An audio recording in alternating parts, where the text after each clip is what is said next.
today is one of those special episodes where I have a guest. And today's guest knows a lot about trust. Scott, call sign Intake, flew for the U.S. Navy Aerial Demonstration Team, also known as my favorite team, the Blue Angels. Scott flew when another plane's wingtip was 12 inches away from his canopy. Talk about the trust that you have to have in the person flying next to you. But he didn't stop there, because Scott flew F-35s and has since then, and until today, flies an L-39 in another demonstration team, the Patriots. Scott will share how he learned to trust his partners, his colleagues, his plane, the people who maintain the plane. Because as I said, in this business, you trust or you die. Right after this.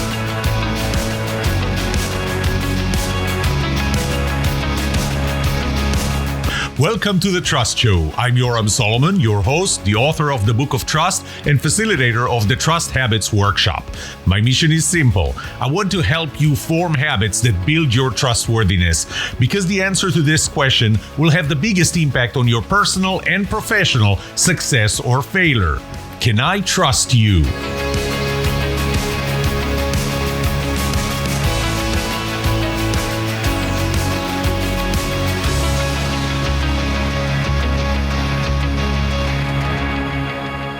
Okay, we have a great pleasure of having Scott Intake in our show today. We'll talk about trust in when flying a Blue Angels F-18, flying a Patriot L-39, and in general. So I'll dive right into it. Scott, I see that you indicated your name is Intake. I know that pilots get nicknames, and typically it's associated with a story. So how did you get the name Intake? Yoram, I appreciate the question. Thanks for having me on the show today. Intake as my call sign. Normally, Navy pilots do something dumb in an airplane or something dumb in port.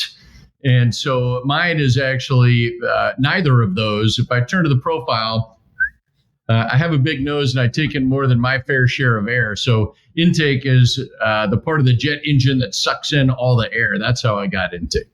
Yeah, and frankly, when I saw that you go by the call sign Intake, I immediately started thinking about you leaving something in the intake of the F-18, which can go really, really bad once you start the engine. But I'm glad that's not what happened. Absolutely. So you joined the, you know what, even before you joined the Blue Angels, you served in the Navy. So, absolutely. Yeah, I had joined the Navy. Interestingly, I saw Top Gun when I was a senior in high school, and my best friend Bob and I told all of our friends that we were going to be fighter pilots. And after we both went to college, I went to Pepperdine, was an accounting major, worked for KPMG Pete Marwick.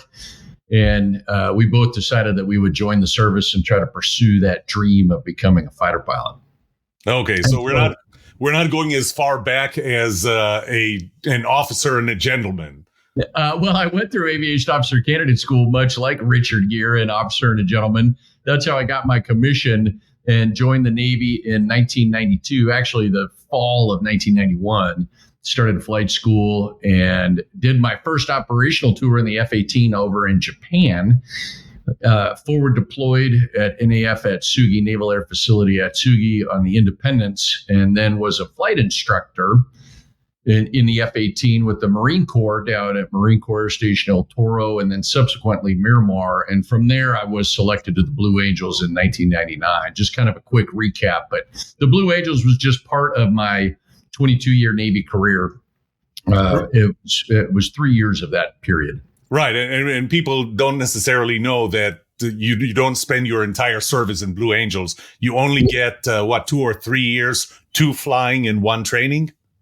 Well, no, every pilot selected gets 2 years flying in the demonstration as a Blue Angel demonstration pilot. 1 pilot each year that is selected is the narrator for the team. And I was the junior person the year that I was selected with Hunter Hobson. He was our Marine, and Kevin Calling, the other Navy pilot that was selected. And I was the junior guy, so I got to be number 7 kind of the advancement member of the team. I went to the air shows before everybody else to set it up, and then got to do all the VIP rides and then narrate the show. So it was a heck of a year. We had a great time. Yeah. By the way, I have to share something with you. I told you before the show that the F-18, I loved the F-18 ever since it came out, ever since it was an F-17 and it lost to the F-16 on a U.S. Air Force bid. And McDonnell Douglas turned it around and made it an F-18. Which I think is the best looking plane ever. And I visited the facility where they make them in St. Louis. Oh, it's a great assembly line. I have been there. I am a huge fan of the F-18.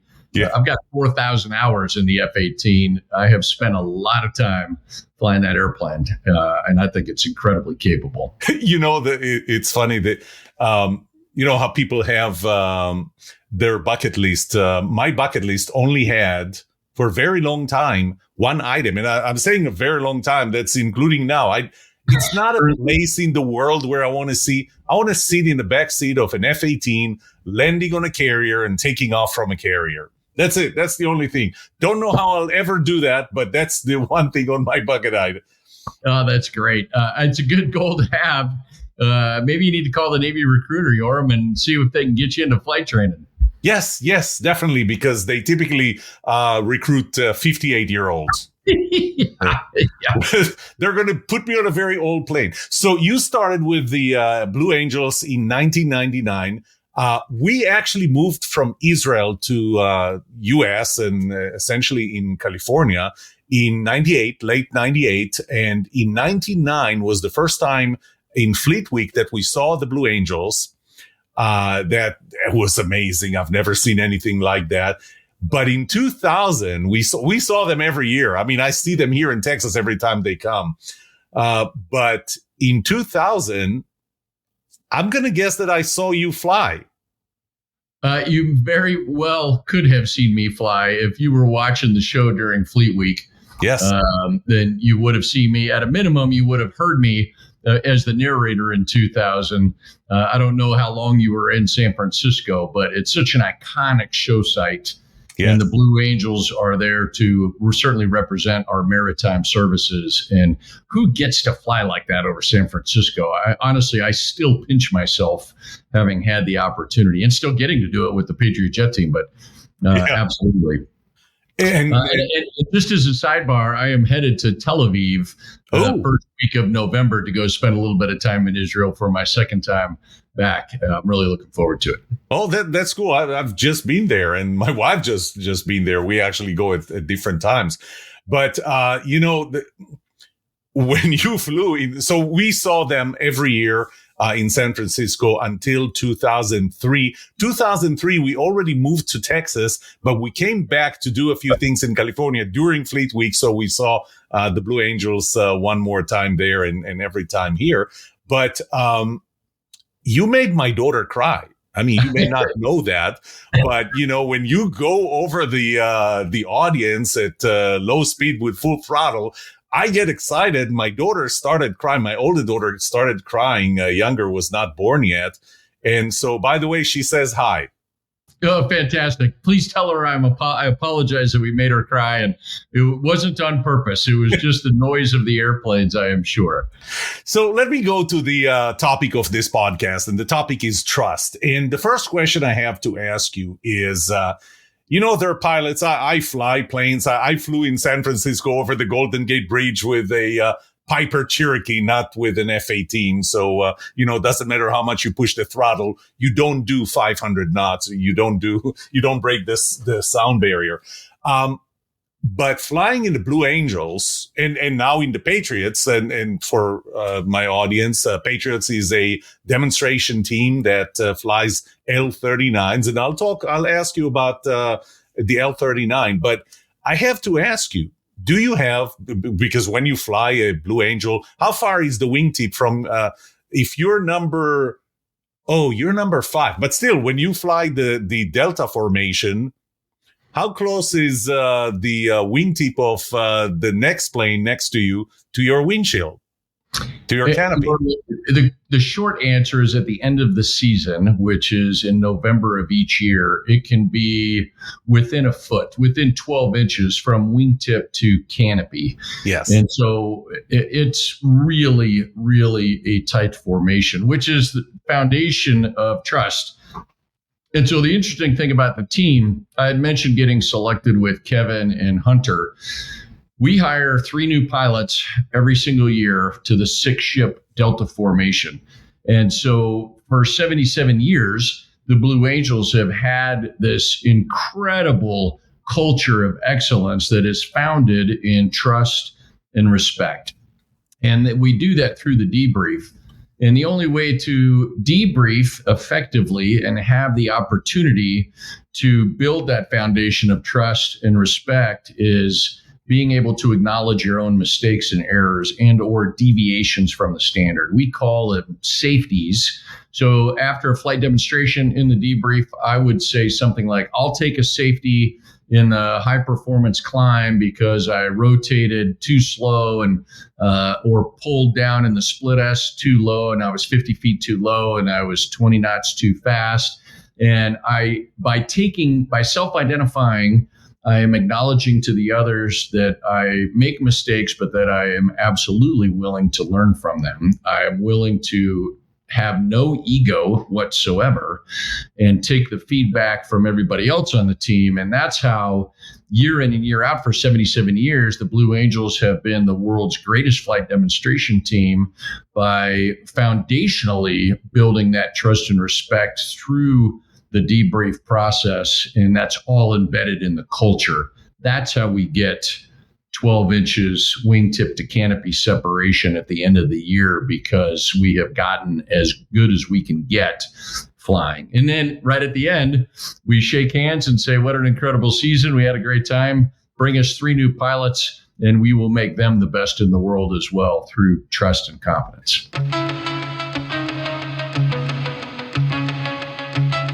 Let me ask you, trust really compensates for fear. When you're afraid of something, then the way to compensate, the way to go over your fear barrier is by trusting other people, trusting the machine, trusting yourself. But let's start with the fear. Do you have a death wish to go on a team like that? And even now with the Patriots, you're still flying a pretty heavy plane, heavier than air, which is why what the V was for in the squadron numbers originally in the Navy. But it's much heavier than air. It's flying pretty fast. It doesn't want to stay up there in the air if you don't control it right. Do you have a death wish? No, I definitely don't have a death wish. Interestingly, though, in September of 1999, when I joined the team, we had a very severe fatal accident where 2 Blue Angel pilots were killed October 28th, 1999. And I was the only safety officer, F-18 safety officer on the team. And I was asked to investigate that accident, which is a crushing work responsibility, because you're in the field with airplane, and you know the people that lost their lives, and so from a fear perspective, I carried that burden of loss and potential to have an incident and or accident, and I was able to compartmentalize and trust my teammates because we absolutely had to and wanted to. But my last flight, when I landed in the F-18 Blue Angel number 5 in November of 2002, as soon as I touched down, I just started sobbing and I was crying. And it wasn't from the fear that I might have an incident or accident. It was from the relief that I had survived this very high intensity, high risk evolution for 3 years, having lost 2 teammates in October of 99 and now November of 2002, through the trust, respect, debriefing, I had made it. And not to be confused or have your listeners think that it is high risk, but we mitigate that risk by building the trust and having standards and debriefing every flight to dial up our execution. So the fear, not really, definitely not a death wish. I happen to be an adrenaline junkie, Yoram, where I love to go fast. I mean, if you talk about feeling the need for speed, I definitely feel the need for speed. But as a 55-year-old man, I'm having to dial back on that a little bit and recognize any limitations that I might have. But I still fly for the Patriot jet team. That's still founded on trust and respect. And you have to hold the standard for yourself and your teammates to execute what was briefed or communicate if there is an airborne change. And so, now at 55 and flying for the Patriot jet team, what my wife calls the Masters division, I have a healthy respect for what we do, but I love doing it because the intensity of it and the team and the bonding of the team is so significant, all the way down to the trust that we place in our maintenance personnel that maintain the aircraft, because the machine has to be running as well as the human being that is operating it. And that was true in the Blue Angels. It's true with the Patriot jet team. And I'm really just honored to have the opportunity to have flown for the Blue Angels and certainly to continue to fly for the Patriots. I apologize. That was a long answer, but it's a very detailed and meaty subject that is worth digging into. So, but here's an interesting question. The machine itself, the F-18. You flew the F-18 for quite a few years, quite a few hours with that machine. At some point, you really start to feel the machine. You really start to feel comfortable. You can trust the machine. But you get into the Blue Angels, and relatively very quickly, you get to fly with people that you don't have a very long relationship with to be able to build that trust. How do you accelerate building a trust and to fly an F-18 12 inches, or even at the beginning, you're what, 3 feet away, 4 feet away? It's still pretty close. How do you build that trust that quickly with people you don't know? So it's interesting because I'm not sure that it's built that quickly. If you take it back to flight training and working through primary to intermediate to advanced when you're in jets, you are foundationally building this respect for the capabilities of the people that you are flying with. So if you can land an $80 million airplane on the back of a $1 billion ship at sea at night, there is a level of competence and skill set and physiological capability that exists. Now you get selected to the Blue Angels, and it is only amplified because you're taking the same skill sets that you use in an operational squadron and tightening it down, like you said, 3-4 feet apart, and ultimately, not in all the maneuvers, but some of the maneuvers down to within 12 inches of each other. And so foundationally, for years, we have built that trust. And that's through the same debriefing process and letting go of your ego and being willing to learn. You have to be willing to identify where you have a weakness or an opportunity to improve, let go of your ego and recognize that you have the capability to do it, and then move forward each and every day to get better. Yep. And you not only have to hold yourself to the standard, but you have to hold your other teammates to the standard. And sometimes that can be a challenge by having the courage to debrief a peer or somebody senior and let them know where their I hate to use weaknesses, but their opportunities to improve and accelerate their performance. So that's a really great question. But foundationally, naval aviation, it's embedded.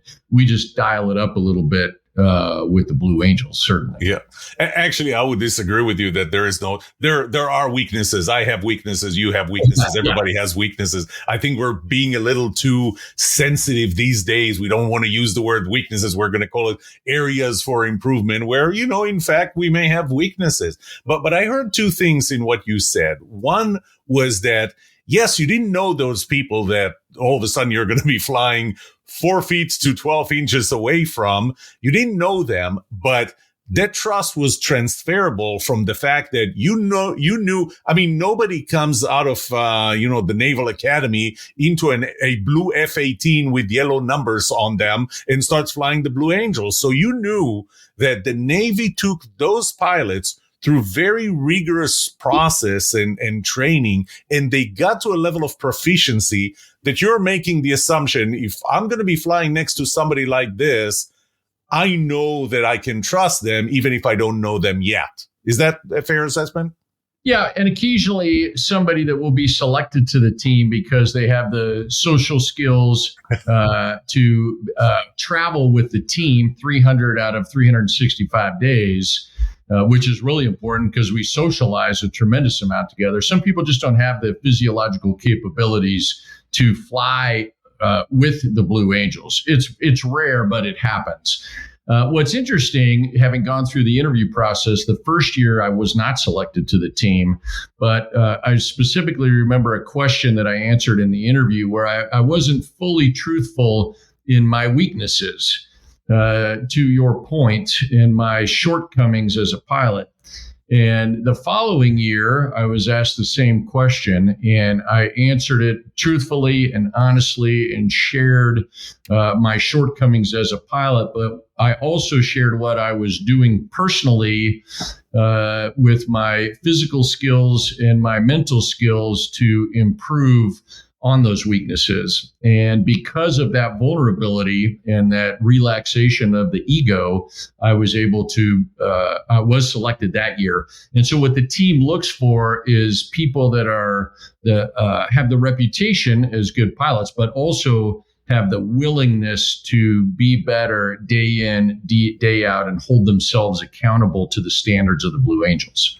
And it's interesting you bring this up because, trust is not all competence. I mean, you may be a very competent pilot, but trust is made of other things, other softer skills. It's not enough to know how to fly an F-18 if you are not social enough. And by the way, I'm a strong believer in when you are part of a team, whether it's Blue Angels or any other high performance, high risk, high whatever team, your ability to socialize, to become friends with those people dramatically impact the level of trust that they have in you and that you have in them. Absolutely. And I had mentioned the word courage, but there is an element of courage, transparency, selfless service, vulnerability, letting go of your ego, and to build that trust, and all of those things play in. It is not easy for people to tell somebody else that they have a weakness. But what I would tell your listeners, when somebody tells you that you have a weakness or a shortcoming, they're not telling you that you are incompetent. If you were incompetent, they wouldn't share that information with you. They're actually telling you that they believe in you. They believe in you so much that they're willing to share their experience, and they believe that you have the capability to achieve more in whatever that is in any organization. So when you get debriefed and somebody is giving you, let's call it constructive criticism to improve, they're actually saying to you, I believe in you so much that please take my suggestions. And if you implement these suggestions, then you can improve your performance and the execution, not only individually, but for the organization. And I think that's important. In my research, what I found was that there's actually, first of all, it's a reciprocal relationship.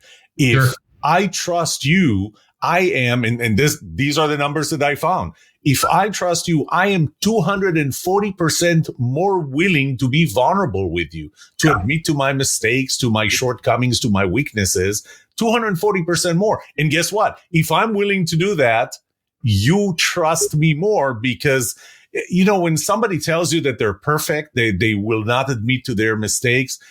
You're worried. I mean, I'm guessing sitting in the front seat of an F-18. Well, if it's a seat, there's the only seat of an F-18, 12 inches away from you is someone who says he's perfect. Yep. And you're wondering, at what point am I going to find some imperfections that he's not willing to admit to? Yeah. You know, that's an interesting point. And you said it right when you said that we all have weaknesses. We all know that we have room for improvement, but the willingness to improve is absolutely critical. And you have to have that shared respect for each other to do it and to move forward as an organization, as a team, as a company. I like to talk about the use of pronouns. Okay. So when you're planning and putting your team together and trying to get them riled up, I love the pronouns we, us, and our, right? We're going to do a great job. Let's go out there and we can do great things. It's our responsibility and we can win together. Those kind of terms. But in the debrief, if I stood in front of you as the leader and said, we could have done better. We could have communicated better. We could have planned better. We could have executed better. It was our responsibility.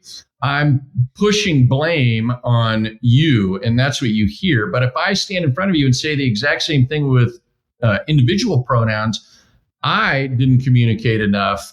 I wasn't very good at communicating the plan and the expectations of the execution, and it was my responsibility. What did I just do with you by using those pronouns, Yoram? Yeah. I took responsibility for it. Yeah, right? I took responsibility for it, and now you're going, gosh, this person shared their weaknesses and shortcomings, and now I will be willing and more vulnerable to share mine. And again, it's a reciprocal relationship. Your ability to do that, give credit to all, take accountability to mistakes yourself. That what builds the trust of the others in you. Because you know what? Guess what? Your wingtip is 18. Well, actually, not if you're flying number 5 or 6. Your wingtip is 18 inches from another wingtip, but not another canopy. What's interesting is the canopy's right here, and the wingtip of the other aircraft is 12 inches. In November, when we're the best that we can be, no kidding, we are remarkably close to each other on many of the, we call them sets, many of the sets for the maneuvers. And again, that's where the element of time comes in. We spend more time, we practice more, but you also get to trust the other person. My guess, I mean, I've seen what it looks like in videos. I haven't flown in a Blue Angel or Patriot or any other demonstration team, but I've seen it. It's not, they're not static like they look from the ground. They move all the time. And when you get to look at the person next to you and you go, I can predict what they're doing. I trust that whatever they do, that wingtip stays not less than 12 inches away from this plexiglass here. Then it allows you to get closer to them. Yep. Yeah, absolutely. It does. And, you know, you talked about number 5 being on the outpost and number 6. Think about the trust that 2 and 3 have to have, because they're wedged in between number 1, number 5, or number 1 and number 6. They have nowhere to go. So they are not only expecting, but trusting us to do our jobs and hold our positions the way that to meet the Blue Angel standard, because they're pinched between 2 airplanes, which is exceptional trust. But not to mention, when you're flying number 5 and number 6, you're flying against each other. Number 5 and number 6. You are just hoping, wait, are we going right or left? That's, you don't ask that question at that point. You know, it's really interesting.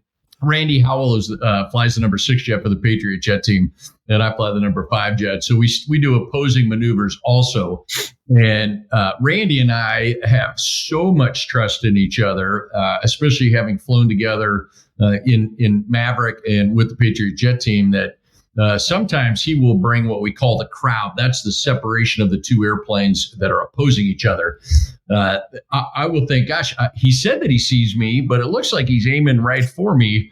And we better roll pretty quick as we hit center point, because if we don't, we could actually hit wings because we're 5 or 10 feet away from each other. But that's at a closure rate of 500 miles an hour or 600 miles an hour. So that trust needs to be there. So I appreciate that. You know, you led me to two questions. One of them is you already threw that bomb up there, the M word. So two of your planes, I believe, did fly in shooting the movie Top Gun Maverick, and you said that you flew one of them. So tell us a little about that. Yeah, so it's a great segue into people expect the Blue Angels to have trust and respect. When I was asked to train the actors and actresses for Top Gun Maverick, we did that in December of 2018. And then, and that was an incredible experience. We were demonstrating how to not only fly a fighter as a fighter, what that would be like, but allowing the actors and actresses to think about how they would act while also being in a fighter aircraft. And then in July of 2019, I was asked to be a stunt pilot in the movie for the final fight scene. And Randy Howell and I, who I was just discussing, flew that final fight scene. So when Maverick and Rooster steal the F-14 and they're fighting the Su-57s through the canyons and on the way back to the aircraft carrier, Randy and I got to fly all those scenes during a 2-week period. What's interesting about that, Yoram, is the trust and confidence not only of Randy and I, because we had established that, but Kevin LaRosa, who was the aerial pilot in the helicopters and the Phenom, and leading the aerial cinematography team as the aerial stunt coordinator. We had to rapidly develop trust because some of the scenes that we were setting up required pointing directly at a helicopter and at the very last second diving under it, and or through the canyons, the helicopter would be less than 100 feet, and we would take the fighters right underneath the helicopter, and that takes a tremendous amount of trust and respect, and we had to form that in a very rapid fashion. Do you think the helicopter pilot was closing his eyes when you were going under? I did a podcast once, and I was sharing the story of how intense it was to fly under the helicopter. And Kevin LaRosa said, "You should have seen it from where I was." And so we had a really great conversation about that, because I'm pointing a fighter directly at him. And at the very last moment, I would either pitch under it or go under it if he was level. So that pitch under it, the helicopter would be up, and I would point up, and he would want to film down the intakes of the engine because it's a good shot. And then at the last minute, you duck under the helicopter, which you have to precisely time the rate and closure of these two vehicles, helicopter and jet, coming towards each other. That takes a lot of trust on both parts.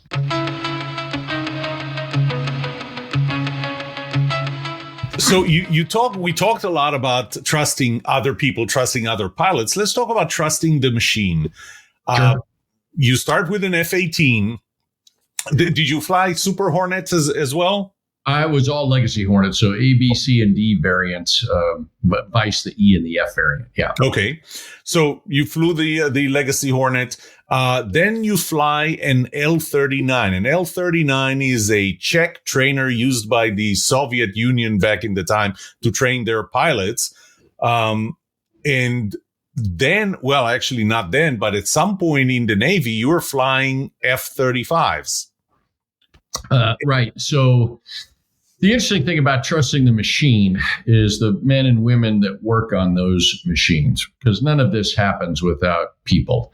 So that trust element is absolutely critical. I don't trust the machine. I trust the people that work on the machine.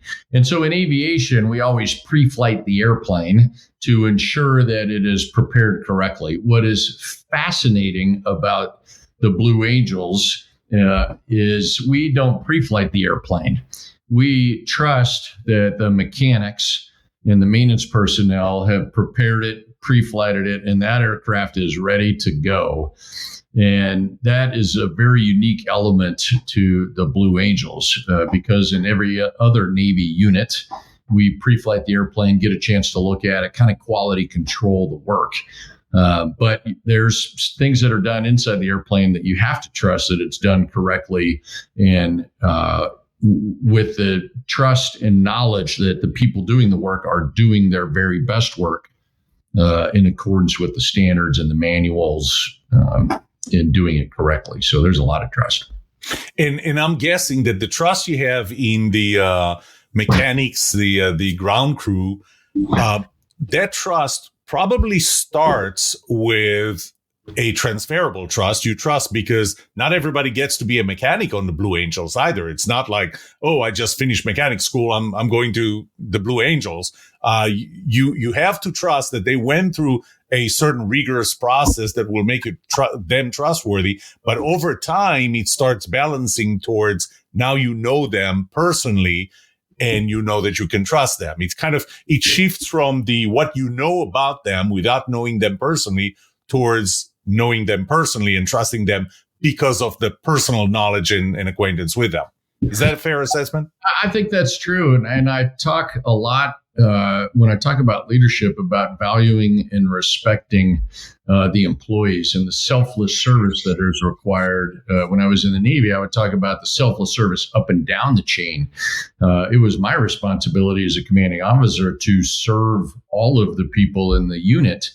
And I consider that my responsibility. But the secondary effect of that is that people felt valued and respected and had ownership within the organization because of that relationship, that building that you were talking about.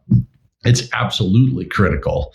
And in that same regard, there's with that ownership, there's companies that have good strategic visions and communicate that vision, have ownership buy-in by the people in the business organization team. And once you have developed that purpose-driven ownership, then people are committed to achieving the strategic goals of the organization. And so they will ultimately ratchet up the execution of their jobs.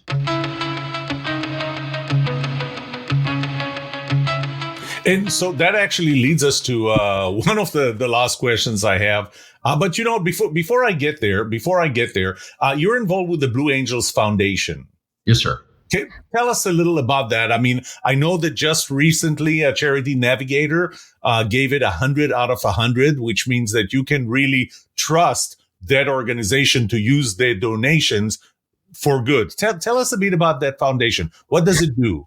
So the Blue Angels Foundation is committed to giving back.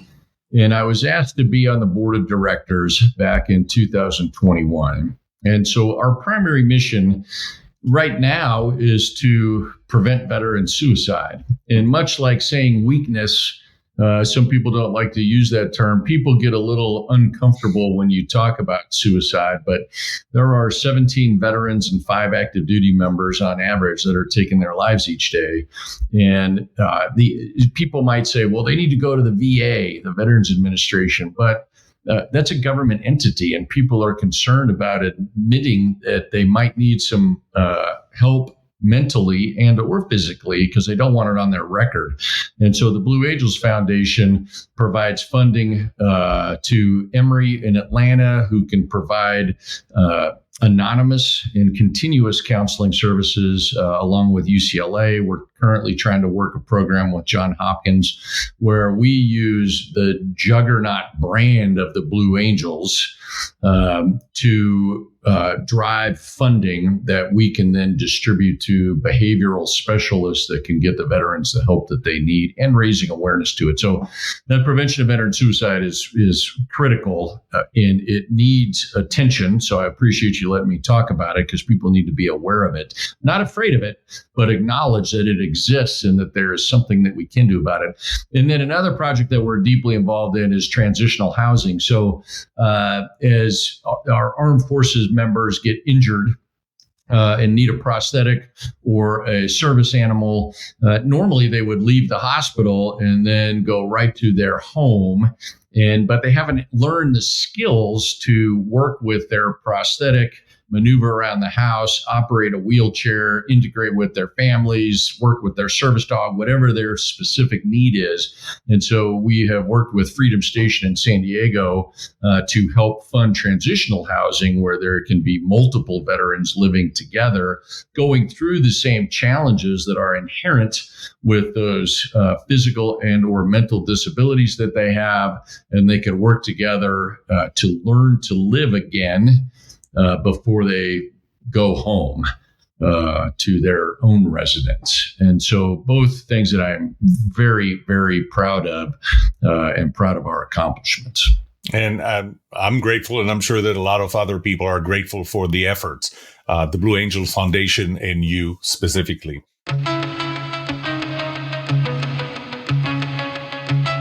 When I saw the first time I heard about you, when I saw a post that you had with a writer's retreat back, I think in August of last year, when you were doing an outline for a book, and guess what? Right behind your right shoulder, I think it's your right shoulder. Yeah. If I can read Top Gun, then it's your right shoulder. Is the book Full Throttle? Tell us about the book. Tell us what you do other than fly jets like your Tails on Fire. Yeah. So with Maverick, a lot of people started saying, Scott, how did you get to fly in Maverick? So you saw the movie in 1986 with everybody else, and then 33 years later, you're flying as a stunt pilot. And there were a lot of incredible things that took place on the journey between those two items. And my dad, who was a submarine officer in the Navy, always said, Scott, your stories are absolutely outrageous. These stories of aviation, you should write them down. And so he's still with us. He turns 86 this year. And so people were asking about Maverick, and I thought, okay, now is the time to write this book about how I have been able to do the things that I have been able to do, whether it's the 5 combat tours, flying with the Blue Angels, flying with the Patriot jet team, Maverick, F-35 Command. And it's the ups and downs, because it hasn't all been roses. There have been many challenges. And I just talk about that and how to persevere and overcome and continue to at least try to achieve great things by saying yes to opportunities, willing to let go of your ego, and improve by recognizing your weaknesses, embracing failure, and then asking for help when you need it. And I think those 3 elements are really critical. And so that's kind of the theme that weaves through the book with the ups and downs. So the book is Full Throttle, from the Blue Angels to Hollywood Stunt Pilot. It's available where books are sold. You can click on Amazon or scottkartvedt.com, and it'll take you to a link where you can buy the book. And 20% of the proceeds go towards the Blue Angels Foundation as we continue to prevent veteran suicide. That's great. That's well, Scott Intake, I appreciate your time. I appreciate everything that you gave our audience today. It's important. You know, one question that just came to mind. When you fly, whether you flew at the Blue Angels, okay, granted, we were both younger back then when you flew for the Blue Angels, but when you fly today at 55, still pretty close to another plane, are you afraid? No. If we haven't flown in a long time, I will be anxious. But we generally will do an academic session. We do what's called walkthroughs, which is visualization of what we're going to execute and how we're going to execute it. So by the time we actually get in the jets, we have already flown the show or the practice for that day 2 or 3 times. And so by the time we get in the airplanes, we visualized it, we've seen it, and now we're actually executing it real life. But it's the 4th or 5th time that we have flown it that day. So in your head. So yeah, absolutely. Anxious, but not afraid. Yes. Okay. Scott, Intake, again, thank you for your service. First of all, thank you for being on the podcast. Thank you for what you do to the Blue Angels Foundation. Thank you, Orm. I appreciate it. Have a great day.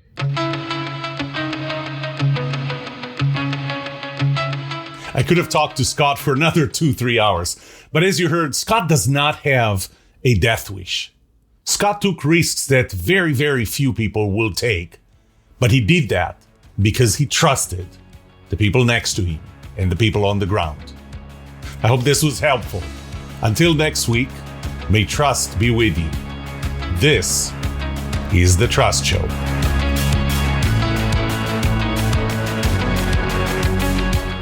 What would you like to know about trust and trustworthiness? Let me know and I'll answer it in a future episode. I would love to hear from you.